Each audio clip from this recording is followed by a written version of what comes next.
বুঝিয়ে একটা উদাহরণ দিয়ে একটা হাদিস পড়ি। উদাহরণটা কি? এ বরকতি পাড়াতে জালসা, অনেক লোক ছক্কনগর থেকে এসেছেন যে এই পাড়াতে আমার বিহাই বাড়ি আছে, তো বিহাই বাড়ির গ্রামে জালসা, তো জালসাটা শুনিয়ে আছি। কেউ আবার এসছেন ডাঙা কুচগিরিয়া থেকে যে বরকতি পাড়াতে জালসা, আমার বিহাই গ্রাম, তো জালসাটা শুনিয়ে আছি। এই লোক কোনোদিন নামাজ পড়ে না, বিহাই বাড়ি এসেছে জালসাতে, এসারের আজান দিয়েছে, এখন ও বেচারা দেখছে যদি নামাজটা না পড়ি তাহলে তো মান সম্মান থাকবে না। কি বলছেন? এরকম লোক আছে না? না, হ্যাঁ না বলে? বিহাইকে দেখাবার জন্য কিছু মাল আছে যারা মসজিদে ঢুকেছে। আচ্ছা বলুন, এই মালগুলো জান্নাতে যাবে? সবাই বলুন যাবে? অনেক জামাই এসেছে গ্রামে জালসা, শ্বশুর ঘরে জালসা, তো শ্বশুর গ্রামে জালসা এসেছে, দেখছে যে সম্বন্ধী সালা সবাই আছে, সবাই নামাজ পড়ছে, আমি যদি নামাজটা না পড়ি তাহলে কেমন হয়? অনেক জামাই শ্বশুরকে দেখাবার জন্য নামাজ পড়ে। বলুন এরকম জামাই আছে না? আচ্ছা, এই নামাজ পড়ে কোনো জান্নাত হবে? তাহলে সব নামাজ আল্লাহর জান্নাতে নিয়ে যেতে পারবে? সবাই বলুন না। কেন?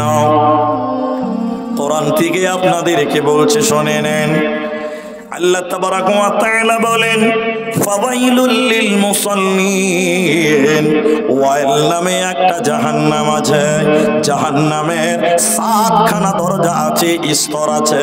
ওই 7টি জাহান্নামের স্তরের ভিতরে একটি দরজার নাম, একটি স্তরের নাম হলো ওয়াইল। আল্লাহ বলেন ওয়াইল নামে একটা জাহান্নাম আছে, ওই জাহান্নামে চোর যাবে না, লম্পট যাবে না, মাতাল যাবে না, ওই জাহান্নাম যাবে কারা? যারা নামাজ পড়েছিল, দুনিয়াতে নামাজ কায়েম করেছিল। এর মানে নামাজি আল্লাহর জাহান্নাম যাবে। এই জন্য আল্লাহ বলেছেন ফাওয়াইলুল লিল মুসাল্লিন, ওয়াইল নামে একটা জাহান্নাম আছে, ও জাহান্নামে নামাজিদেরকে দেওয়া হবে, অন্য কেউ সে জাহান্নাম যাবে না।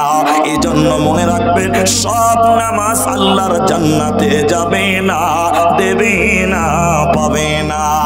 তাই আল্লাহ তাবারাকা ওয়া তাআলা কোরআনে বললেন, শোনো, নামাজ পড়ার নাম পূর্ব পশ্চিমে সাজদা করার নাম, পূর্ণাঙ্গ কামিয়াব নয়।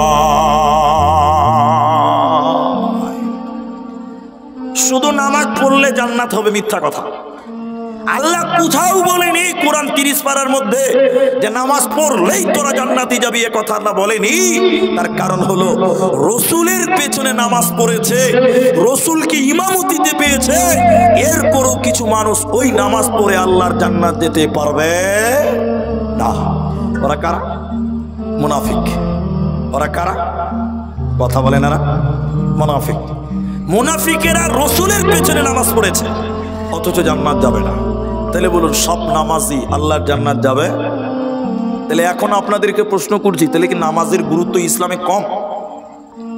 এরা কথাই বলে না যে নামাজের গুরুত্ব কম না বেশি? সবচেয়ে গুরুত্ব কার বেশি? বলুন নামাজের। কার? নামাজের। ইমানের পরেই সর্বপ্রথম নামাজ। সর্বপ্রথম কি? নামাজ। তার নামাজের গুরুত্ব তো কম নয়। আল্লাহ রসুলের ইতিহাস যদি দেখেন, তারিখ যদি পড়েন, বুখারী মুসলিমের হাদিস যদি আপনি শোনেন, আপনার নামাজের প্রতি মহব্বত বাড়বে। নামাজের এত গুরুত্ব যা আপনি কল্পনা করতে পারবেন না। চলেন একটা ইতিহাস শুনে আপনাকে হাদিস